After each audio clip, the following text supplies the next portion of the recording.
Lego trains are one of the most important things in the Lego world. In fact, they were there even before the iconic bricks came to be. But the first Lego train was released in 1964. In 1966, Lego also introduced a motor, a 4.5 volt motor that is. They had individual motors as well as a starter set without motor and a motorized one. Interesting seeing this climb here. Battery case was also available. Individual wagons, but one of the coolest set was this basic building set with trains. Lego practically provided a full Lego city in one set. In 1967, the sets would improve. We saw better locomotives, better passenger cars. In 1968, Lego pretty much did the same thing all over again. But we also saw some improvements as well, both the motors and the trains themselves. They also released a train ferry. In 1969, we saw better cargo trains and better locomotives and coaches. We also saw the introduction of the ill-fated electronic train, a very peculiar set that was controlled by sound. But we would also see the arrival of the 12-volt motor. In the 1970s, Lego would keep the 4.5-volt motor and introduce the new 12V motor. There was also this passenger coach with some really cool stickers. They also released this super nice yellow cargo train. The 1970s were a very weird time because these were the main figures Lego used. Yes, Lego trains are older than minifigures, and it is nice to see the introduction of branding. In this case from Deutsches Bahn. This Lego locomotive featured this piston piece, which is cool to see. Now, would also be a great time for you guys to click the subscribe button. In 1975, we had these passenger cars with interesting windows, though they looked modern for the time. The Lego sets just kept getting better and better. We had a central station, and you can see this was pre-minifigure area because look at these figures. We also had our first car crossing, but Lego also did an interesting endeavor with the Thatcher Perkins locomotive that featured a lot of revolutionary building bricks techniques. Lego also did many concepts we don't see nowadays, like this fuel refinery, maybe not the best ideas for the 1970s, and this refrigerated car and signal in the set. Lego is an European company and people in Europe are crazy about the Wild West, so it's not a surprise that Lego eventually made an American Western train. Hey, nice use of the wheel technique here. In 1977, we had this awesome locomotive, and at the time, Lego used to recommend different building techniques. It was also nice seeing Lego improve their designs, trying to recreate real locomotives. We also had a caboose. You can see this one had minifigures. And this cargo station. There was also a car transport wagon. The 1980s were probably the golden age for Lego trains. This is the real start of the Lego trains as we know them, which saw the switch from blue track to gray track and the rails in the middle of the track with power. This is a very iconic set. Push-along passenger steam train. Lego trains really became better overall. We also saw this inner city passenger train set that look a lot like the Trans-European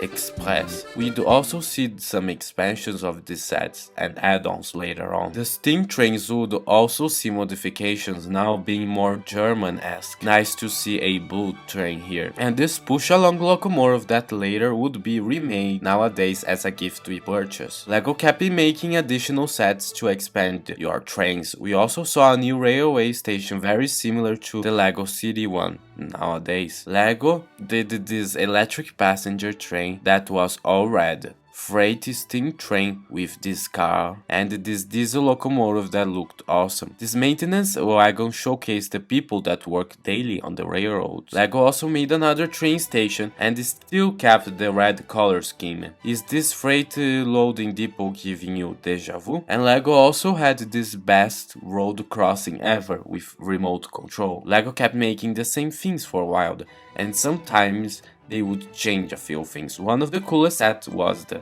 get ready, high-speed City Express passenger train set. Yes, that is the full name. There was a crane and another train crossing, another tanker, another depot, and a car transport depot. LEGO would also release 3 monorail sets, that being 2 space monorails and the airport shuttle.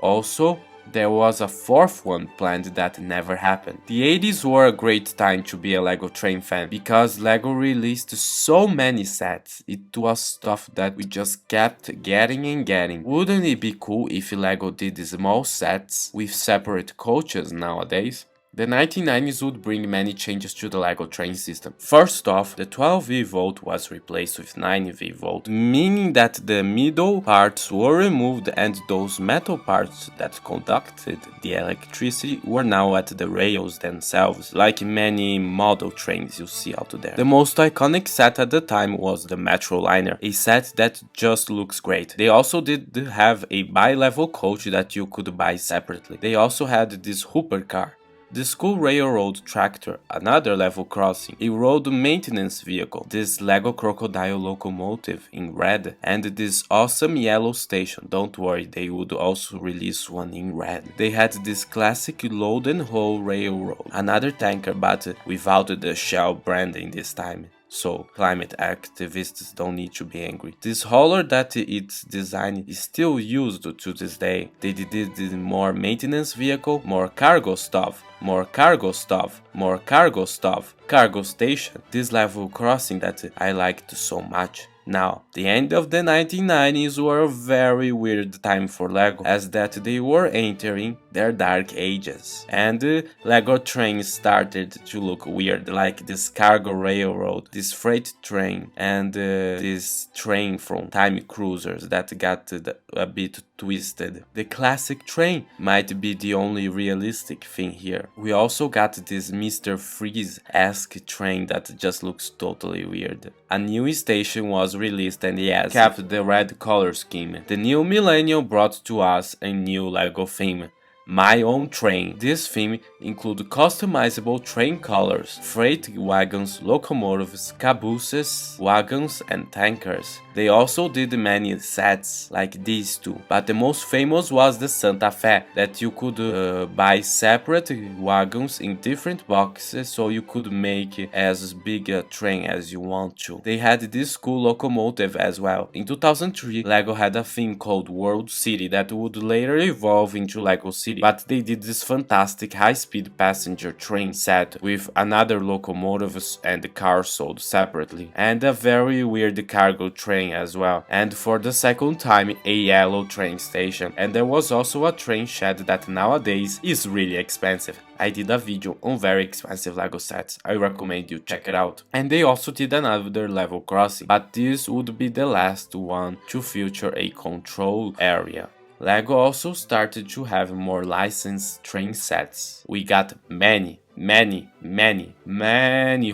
Express versions, even the super expensive one, and this Spider-Man subway train. We'd also see the last years of the My Own Train theme with this BNSF train and this TTX car, and that was the end of My Own Train. The railroads are busy in Lego City. The long cargo train arrives. Attach the wagon, load the cargo, and lift the car with the onboard crane. Hey! Build the crane. Load the car and start the train with a 7-speed remote control.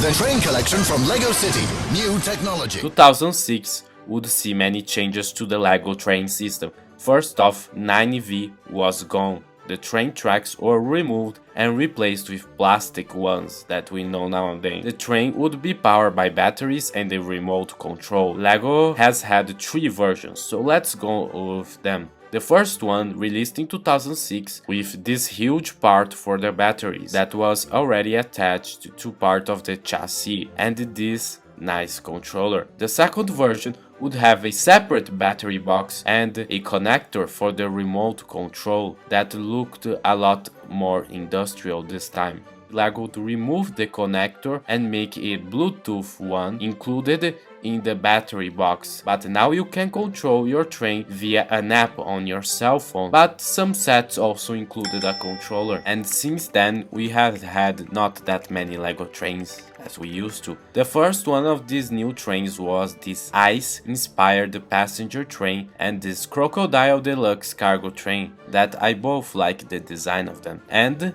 a yellow train station, wow, Lego's being original. There was also a holiday train. A very cool set was this factory Lego train that allowed you to choose from many designs, and like Lego ideas was designed by a fan. In 2009, Lego released one of the most beautiful trains ever made, the Emerald Knight. We'd also see different sets based on intellectual properties like Toy Story and the Lone Ranger, but the classic passenger train and freight trains would now be subjected to the Lego City theme, meaning that they would get a release basically every 4 years. The 2010 lineup would include a train station, red train, and the yellow freight train. We would also get in 2011 another cargo train that was red this time. Lego would also make some special sets like this Maersk one and the classic Horizon Express, inspired by the Train à Grande Vitesse. There will also be a Monsters Fighters train, and there were plans for a Ninjago Snake train that never happened. The 2014 Lego City train lineup would be very similar to the 2006, with an Intercity Express train and a blue cargo train, and this train station. 2014 would also give away this set, which is a super rare train from Legoland that I did a video on the subject, and I recommend you check it out if you want to know more. 1 year later, we would also see this red heavy haul train. So by that logic, Lego will release a new cargo train next year. What do you think it will be? Let me know in the comments below. In 2016 there will be this new Christmas train, and later on a train station as well. There would also be a Legoland exclusive train. For employees there would be this gift celebrating 50 years of the Lego train. In 2018 Lego introduced that new Bluetooth and remote control battery box that I talked about. The trains looked more British-esque like this high-speed train, and we got a remake of the old green crocodile. 1 year later, Lego would release a monster train for Hidden Side. This train would be important because it was the introduction of new wheels that don't feature the metal axis that we got used to. Lego fans still have many arguments to these days whether these new wheels are better or worse, so I'm going to let this debate to the internet. Lego would also make a collaboration with Disney to create a Disneyland train. This was a great set and I still have it to this day. And later on we will also get the Crocodile Locomotive that is loved by many. So we arrived in modern times where we have 2 new Lego City trains in 2022, that being the high-speed passenger trains with big doors and these cargo trains. Lego trains are awesome, but many Lego fans would like to see the return of a proper Lego Friends theme, or at least more UCS Lego train sets. I personally would like to see more realistic sets with modern trains, maybe like in Lego collabing with DB again, or a Lego Shinkansen would be cool. But if you want to see Lego sets that are super expensive, you have to click the video appearing on your screen right now.